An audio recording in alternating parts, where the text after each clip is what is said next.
It was a sweltering afternoon when I noticed Karen, the infamous HOA enforcer, marching up my driveway, her expression a mix of determination and self-righteous fury.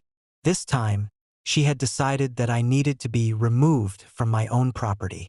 According to her, I had violated some arbitrary HOA rule that she had conveniently invented in her mind. She carried a clipboard, a stack of forms, and an air of authority that she clearly believed would intimidate me.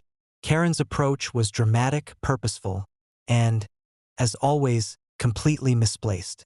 I knew immediately that she thought she could kick me off my land, asserting HOA control over a property she had no jurisdiction to influence.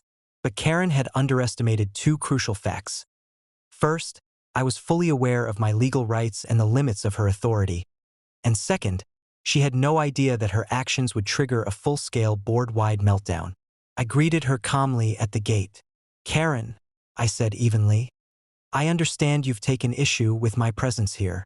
Could you explain what exactly your authority is in this matter?" Her response was predictable. "You're in violation. I can have you removed immediately." She waved the forms in my face as if they carried actual legal weight. I smiled, letting the moment stretch, knowing that anticipation can be a powerful tool. Then, I calmly said, "Karen, I believe you're misunderstanding your role." She blinked, confused. What do you mean?" I gestured toward the entrance of my property. "Your attempts to remove me have triggered a response from the board. In fact, your overreach has caused an immediate review of your actions, and it's not looking good for you." Her confident posture faltered as I continued. "You see, Karen, the board has been monitoring your behavior, and your repeated attempts to assert control where you have no authority have resulted in a board-wide emergency meeting. They are currently reviewing all complaints and actions attributed to you, and your position is in serious jeopardy." Karen's face went pale. She had expected compliance, flustered arguments, or at most mild resistance. Instead, she was confronted with a reality where her overreach had triggered consequences far beyond her control.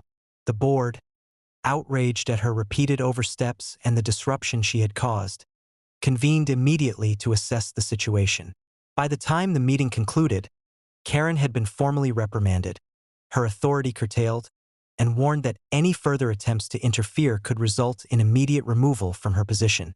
The neighborhood watched in quiet amusement as Karen retreated, flustered and defeated, clutching her clipboard as if it could protect her from the fallout. Her attempt to assert dominance over my property had not only failed, but it had also exposed her pattern of overreach to the entire HOA board, highlighting her lack of judgment and her tendency to escalate trivial issues unnecessarily. In the aftermath, my property remained fully under my control.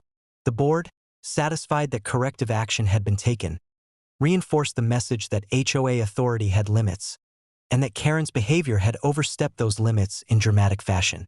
Neighbors whispered about the incident, noting how Karen's arrogance had backfired spectacularly. She had attempted to remove me from my own land and instead had triggered a board-wide review that left her credibility in ruins.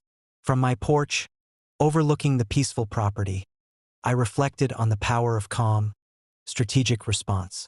Karen had believed she could intimidate and assert authority where none existed, but instead, she had initiated a chain reaction that resulted in her own humiliation and loss of influence. The lesson was clear. Overreach, arrogance, and disregard for boundaries can lead to consequences far beyond what one anticipates, and preparation, knowledge, and composure will always triumph. In the days that followed, Karen's attempts to reassert control were met with polite but firm resistance from the HOA board and neighbors alike. Her reputation, once inflated by her own delusions of authority, was permanently diminished. I continued to enjoy my property freely, knowing that patience, strategic planning, and calm authority had turned yet another one of Karen's audacious moves into a spectacular failure.